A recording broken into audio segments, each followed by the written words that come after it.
diluted into wishes. Oh, I wish that were the case. But I've given up hope. I don't think it's going to happen. I have no expectation that it's going to happen.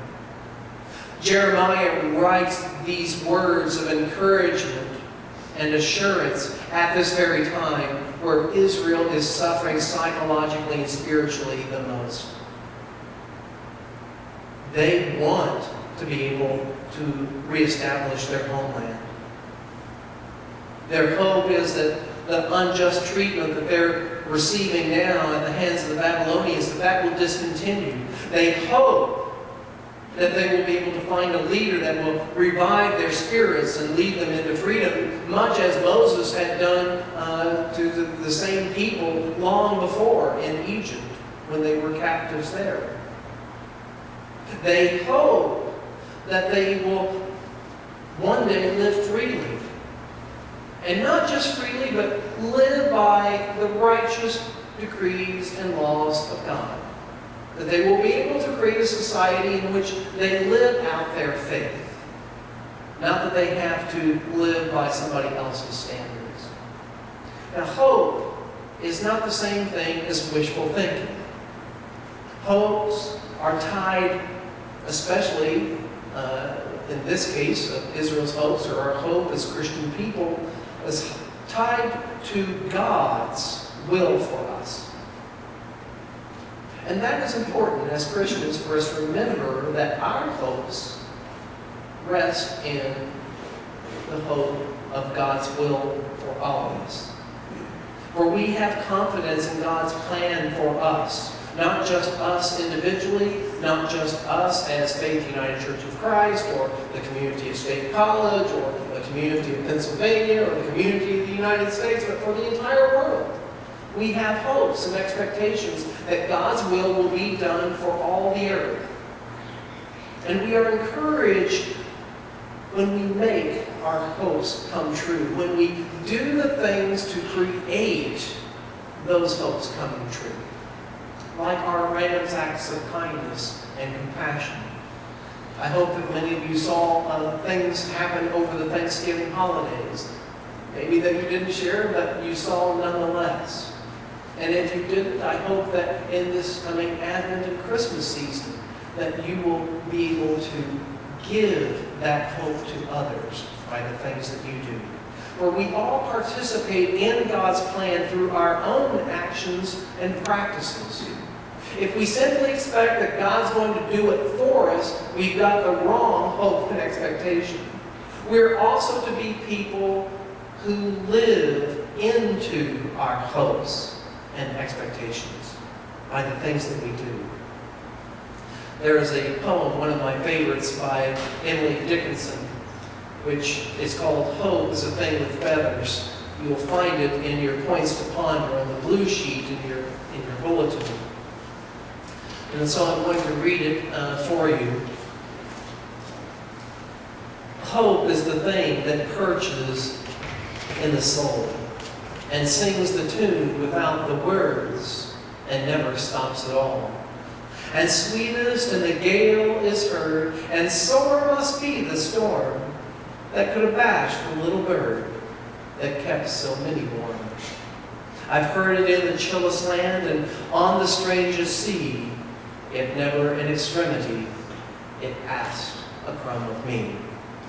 Now, as much as I would love to be able to discuss the meaning of this song with all of you and hear your response, we've got limited time today, so that's not going to happen. Maybe it can happen after the worship service. But there are several things in which I think should be pointed out. She speaks of hope as like a bird, but it's a special kind of bird, a bird that perches itself in our souls, in our very inner being. And I think that's one of the things that we need to remember about hope, is that even though when things seem hopeless, still within us resides that bird perched within our soul. It doesn't matter how bad things get. One of my teachers was Elie Wiesel, who was a Holocaust victim who went on to write many books on the Holocaust. And one of the things that he reminded me of, both by his words and his life, is that as bad as things got, he still carried hope within him. That it was that bird perched there in his soul. Another thing about hope is that it sings and never stops at all. And hope is that thing that makes us joyful. It doesn't mean that our circumstances have to be exactly the way that we would expect them to be, or that they're even going anywhere near what we would want them to be. But we can still sing. Even if we can't sing with words, even if we're muted in some way, we can still sing with our mind. How often I think of music, it'll just come to mind. I don't have to sing it, I don't have to hum it, but it's there in my mind, singing. To me, that's kind of like hope in my soul, keeping me aware that it is there at all times, no matter the circumstance. Another thing Emily says of hope is that it keeps many warm. You know, it's not just about us. Hope is not only a virtue that we can have that benefits our own lives, but it benefits all the lives of those in whom we come in contact with. Are we not more inspired by those who keep a hopeful attitude regardless of their circumstances? Those are the people that inspire us, are they not? And we can be those people to others as well. So, that it warms many hearts is true indeed. Now, the last thing that Emily Dickinson says in this, and I wonder whether she's right, but she says that it never asks anything of us. As she puts it, yet never in extremity it asked a crumb of me. In the way that she's thinking about it, I'm sure that she's right. There's no question. But my own thing, I think that hope, at least the way I look at it, asks something of me. It asks me to participate in my hopes. It asks me to not just hope as though it was just a wish. You see, it's different if I have a hope that I can fly like a bird, that I can just start flapping my arms and all of a sudden I'll start flying right from the sanctuary, go outside and fly. You know, that's an unrealistic hope. That's not going to happen. I may wish it. That would be fun. But it's not going to happen. But the thing that hope does is it makes us hope for those things in which are realistic, which are attainable. Things in which we can do. I always hope to be a better person. To each year become a little better, a little bit more like Christ, each and every day, and each and every week and year. That is my goal all the time. To be more loving, to be more compassionate, to be more peaceful, more faithful, all the things that Jesus himself was. Now, if I'm going to hope for those things, and I only wish for them, isn't it a little empty?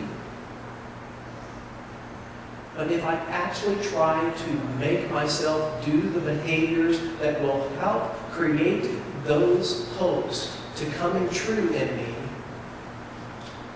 then I am not only a blessing to myself and my hope, but also to those around me.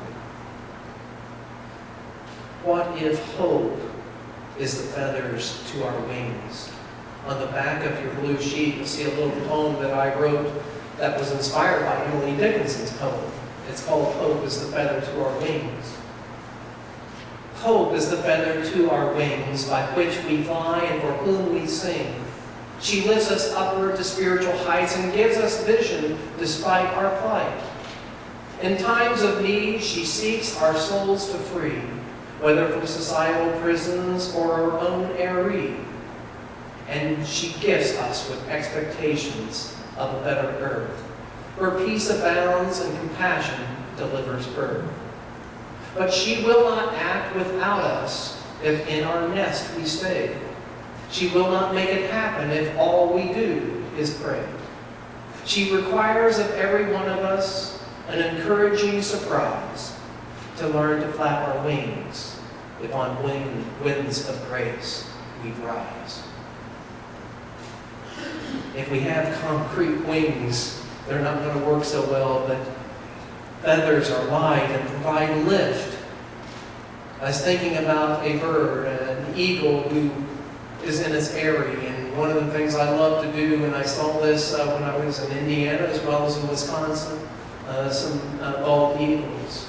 But most important of all, the thing that really just inspired me, I went back to a place in which I have a property in Wisconsin just to check on the house there. And this is an area that is very close to the Wisconsin River. And I've always loved that area because of all the wildlife around it. And there's a specific kind of wildlife there that has this wonderful call. It is a bird, and it has wonderful feathers. It's called the sandhill crane. And the place where my home is at there is a place where the sandhill cranes nest. And it's just wonderful to see them.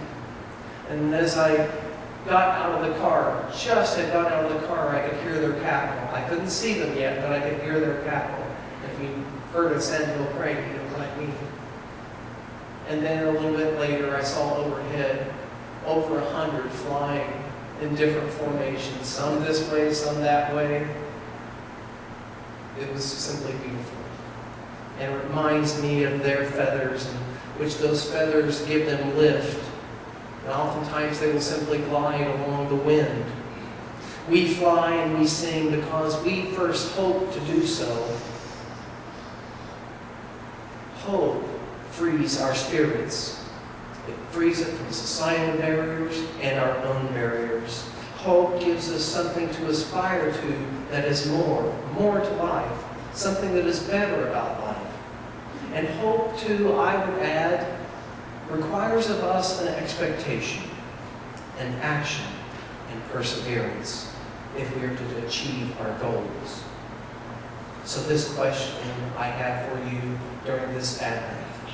What is it that you hope for in this Advent season? And what is it that you're willing to participate in making those hopes come true? God bless us as we do so.